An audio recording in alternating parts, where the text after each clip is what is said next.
আউযু বিল্লাহি মিনাশ শাইতানির রাজিম। বিসমিল্লাহির রহমানির রহিম। মনপুর আইডিয়াল ডিগ্রি কলেজ কর্তৃক আয়োজিত অনলাইন ক্লাসের প্রিয় শিক্ষার্থীবৃন্দ, ইসলাম শিক্ষা ক্লাসে তোমাদের স্বাগতম। আজকে আমি যে বিষয়ের উপর লেকচার দিব সেটা হলো চতুর্থ অধ্যায় থেকে আদল বিষয়ের উপর। তোমরা যারা দ্বিতীয় বর্ষে আছো, চতুর্থ অধ্যায়টি বিশেষ করে তাদের জন্য প্রযোজ্য হবে, এবং যারা প্রথম বর্ষে আসো তোমার সামনে তাদের জন্য সেটা কাজে লাগবে। তো প্রিয় শিক্ষার্থীবৃন্দ, আশা করি তোমরা ভালো আছো। আজকে আমি শুরু করে দিচ্ছি তোমাদের। আজকের পাঠের শিরোনাম হবে আদল।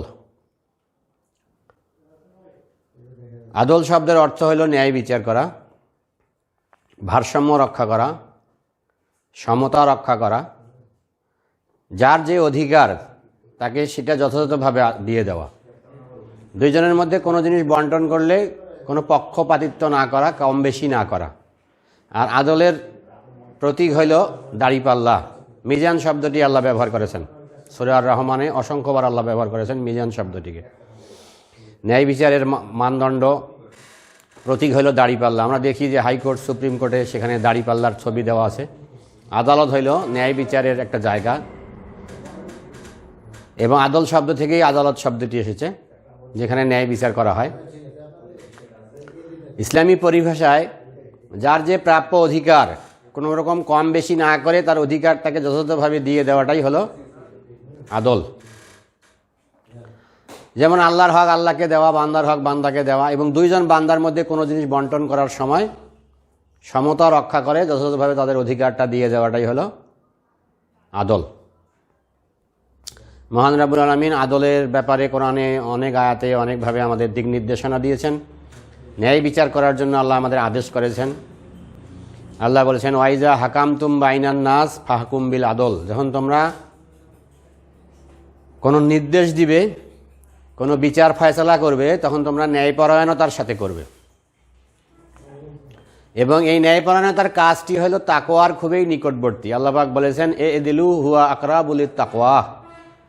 তোমরা ন্যায় বিচার করো, সব সময়ের জন্য তোমরা সুবিচার করবে, আর এটাই হলো তাকওয়ার নিকটবর্তী। আর তাকওয়া মানুষকে কি করে? আল্লাহ পাক বলেছেন, হুদাল্লিল মুত্তাকিন। তাকওয়া মানুষকে হেদায়েত দান করে। তাইলে একটা মানুষ যখন ন্যায় বিচার করবে, সুবিচার করবে, তিনি একজন আদর্শবান মানুষ হয়ে যাবেন। এবং আল্লাহ পাক এই ন্যায়পরায়ণ মানুষদেরকে ভালোবাসেন। আল্লাহ পাক আরও বলেছেন, ইন্নাল্লাহা ইয়ামুরু বিল আদলি ওয়াল ইহসান। তোমাদেরকে আল্লাহ পাক আদেশ করেছেন ন্যায় বিচার করার জন্য এবং পরোপকার, অর্থাৎ অন্যের উপকার করার জন্য, অন্যের কল্যাণ করার জন্য, অন্যের প্রতি উত্তম আচরণ করার জন্য আল্লাহ পাক নির্দেশ দিয়েছেন। প্রিয় শিক্ষার্থীবৃন্দ, এই আলোচনা থেকে নিশ্চয়ই আমরা বুঝলাম যে আদল কী জিনিস। এবার আমি বলবো তোমাদেরকে যে আদলের গুরুত্ব ও প্রয়োজনীয়তা কী। আদলের গুরুত্ব বলবার সময় আমি বলবো প্রথমেই যে আল্লাহ পাক নির্দেশ করেছেন আমাদেরকে। আল্লাহ পাক বলেছেন, এদিলু হুয়া আকরাবুল লিত তাকওয়া।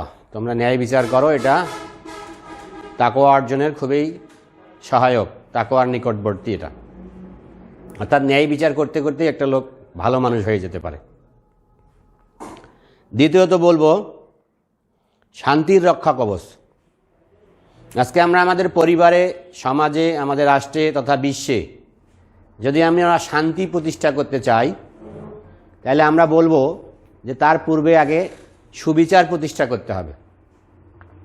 পরিবারে আমরা যদি দুইটা সন্তানের মধ্যে ন্যায় বিচার করতে না পারি, তাহলে সেখান থেকেই হতে পারে যে পরিবারে অশান্তির সৃষ্টি হতে পারে। তো পরিবারে কিংবা সমাজে কিংবা রাষ্ট্রে শান্তির পূর্ব শর্ত হলো ন্যায় বিচার। ন্যায় বিচার যখন আমরা করতে ব্যর্থ হব, তখনই সেখান থেকে অশান্তির সৃষ্টি হবে এবং বিশৃঙ্খলা দেখা দেবে। শক্তি প্রয়োগ করেও সেখানে শান্তি প্রতিষ্ঠা করা সম্ভব হবে না। তৃতীয়ত বলবো অপরাধ নির্মূল করা।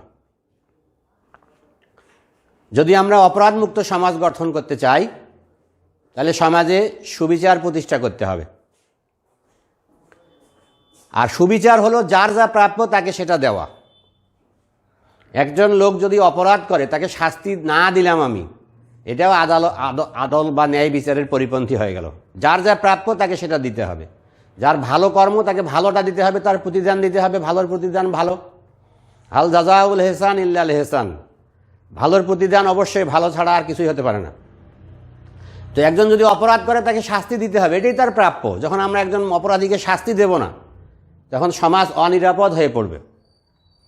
এই জন্যেই সমাজকে যদি আমরা নিরাপদ করতে চাই, সমাজে যদি আমরা শান্তি প্রতিষ্ঠা করতে চাই, অপরাধমুক্ত সমাজ যদি আমরা গড়তে চাই, তাহলে সমাজে আমাদের প্রথম যে কাজটা করতে হবে সেটা হলো জাস্টিস, অর্থাৎ সুবিচার প্রতিষ্ঠা করতে হবে। পরিবারে যদি আমরা অন্যায় করি, বাবা যদি অন্যায় করে, সন্তানের মধ্যে শান্তি প্রতিষ্ঠা করতে পারবে না, পরিবারে বিশৃঙ্খলা হবে। কারো যদি একাধিক স্ত্রী থাকে, স্ত্রীদের মধ্যে যদি সুবিচার প্রতিষ্ঠা করতে না পারেন, ওই পরিবারে তিনি শান্তি ধরে রাখতে পারবেন না, শৃঙ্খলা ধরে রাখতে পারবেন না। এবং একটা মানুষ যখন তার অধিকার থেকে বঞ্চিত হয় এবং তার অধিকারটা সে যখন কিছুতেই প্রতিষ্ঠা করতে পারে না, তখন অনেক সময় সে বাঁকা পথ বা অন্যায় পথ বেছে নেয়।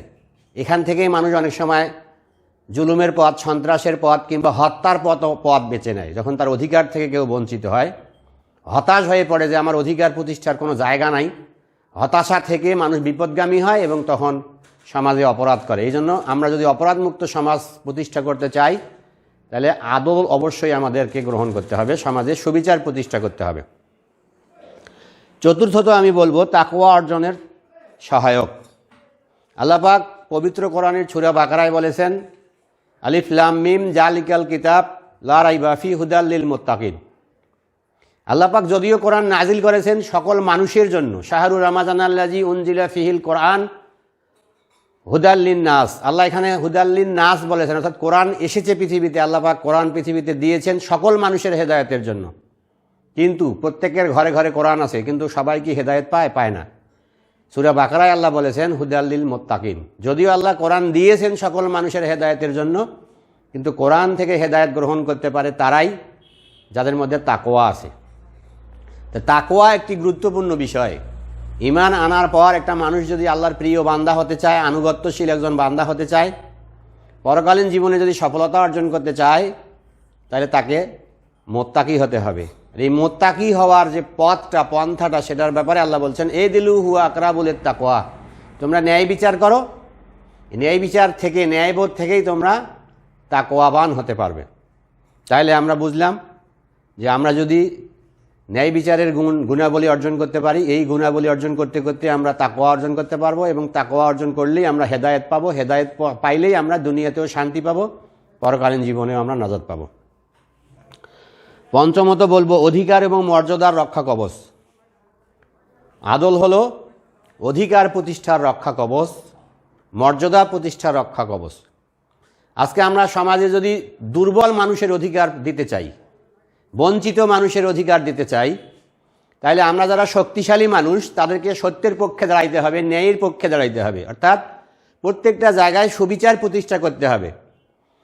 যদি সুবিচার প্রতিষ্ঠা করতে না পারি, এবং সুবিচার প্রতিষ্ঠা করার পর সবচেয়ে বেশি দায়িত্ব হলো রাষ্ট্রের। একটা মানুষ যখন কোথাও নির্যাতিত হয়, নিগৃহীত হয়, তার অধিকার হারা হয়, তখন তার শেষ রক্ষার জন্য তিনি যাবেন আদালতে, এবং আদালতে গিয়ে তিনি ন্যায় বিচার পাবেন। আদালত হবে দুর্বলের অধিকার, রাষ্ট্র দিবে দুর্বলের অধিকারটা, তাকে ফিরিয়ে দিবে। সবল তাদের অধিকার তো তারা নিজেরাই রক্ষা করতে পারে। দুর্বল মানুষ, যাদের অর্থনৈতিকভাবে দুর্বল, যার পেশি শক্তি নাই, বাহুবল নাই, এরকম দুর্বল মানুষ, বৃদ্ধ মানুষ, নারী, তাদের অধিকারগুলো কিভাবে সমাজে প্রতিষ্ঠিত হবে?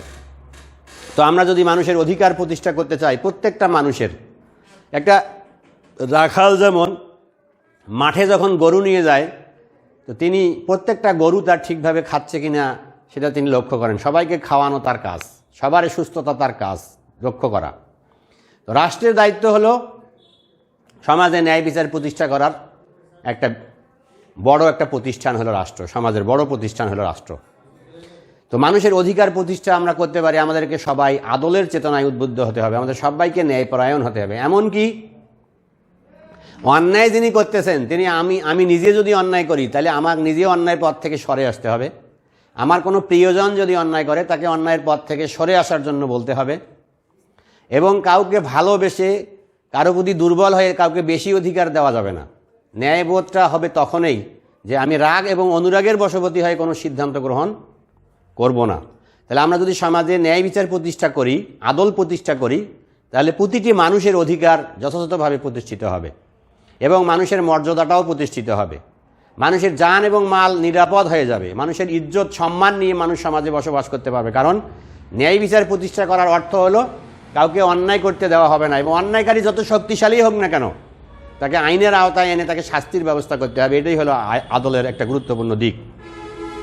তো প্রিয় শিক্ষার্থীবৃন্দ, এরপর আমরা বলতে পারি ষষ্ঠত যে সামাজিক নিরাপত্তা। আজকে যদি আমরা নিরাপত্তামূলক সমাজ গঠন করতে চাই, যে সমাজে মানুষ খুন খারাপি করবে না, কারো সম্পদ চুরি হবে না, ডাকাতি হবে না, ছিনতাই হবে না, অন্যায়ভাবে কারো উপর কোনো অপবাদ দেওয়া হবে না, মানুষের মান মর্যাদা নষ্ট করা হবে না, এরকম যদি আমরা সমাজ গঠন করতে চাই, নিরাপত্তামূলক সমাজ, এবং যে সমাজে মানুষের মৌলিক চাহিদাগুলো পূরণ করা যাবে, খাদ্য, বস্ত্র, বাসস্থান, শিক্ষা, চিকিৎসা, নিরাপত্তা, স্বাধীনতা, মানুষের যদি আমরা এগুলো যদি প্রতিষ্ঠা করতে চাই, নিরাপত্তামূলক সমাজ যদি আমরা প্রতিষ্ঠিত করতে চাই, তাইলে সমাজে অবশ্যই যে কাজটা প্রথম করতে হবে সেটা হলো ন্যায় বিচার প্রতিষ্ঠা করতে হবে। আজকে আমরা দেখতেছি বাংলাদেশ তথা সারা বিশ্ব দেশ দ্রুত বেগে উন্নয়নের দিকে ধাবিত হচ্ছে, কিন্তু এখানে আমাদের লক্ষ্য করতে হবে যে শুধু উন্নয়ন হলেই সব মানুষের কল্যাণ হয় না। কারণ এই উন্নয়নটা যদি আমরা সবাই মিলে ভোগ করতে না পারি, তাহলে এই উন্নয়ন করার পরও বহু লোক অনেক কষ্ট পাবে, তাদের মৌলিক চাহিদাগুলো পূরণ হবে না, দেখা যাবে নিরীহ লোকেরা নির্যাতিত হবে সমাজে, তাদের মান সম্মান মর্যাদা তারা রক্ষা করতে পারবে না। তো এই জন্যে আমরা যদি নিরাপত্তামূলক সমাজ গঠন করতে চাই, তাহলে আমাদের প্রতিটি ব্যক্তিকে, প্রতিটি পরিবারে, প্রত্যেকটি সমাজে এবং দেশে দেশে তথা গোটা বিশ্বে আমাদেরকে একটা নিরাপত্তামূলক সমাজ যদি আমরা প্রতিষ্ঠা করতে চাই, তাহলে অবশ্যই আমাদেরকে ন্যায় বিচার প্রতিষ্ঠা করতে হবে আগে। তারপরে আমি সপ্তমত বলবো আল্লাহর প্রতি ভালোবাসা। আল্লাহর ভালোবাসা পাওয়া যাবে।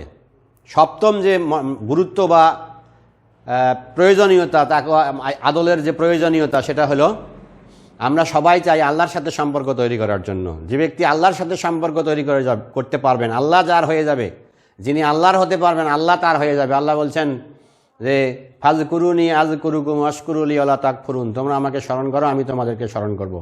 আল্লাহ নবী হাদিসের মধ্যে বলেছেন যে আল্লাহ বলেছেন যে বান্দা যখন আমার প্রতি এক বিঘত পরিমাণ এগিয়ে আসে, আমি এক হাত এগিয়ে যাই। বান্দা যখন আমার দিকে হেঁটে হেঁটে আসে, আমি তার দিকে দৌড়ে দৌড়ে যাই।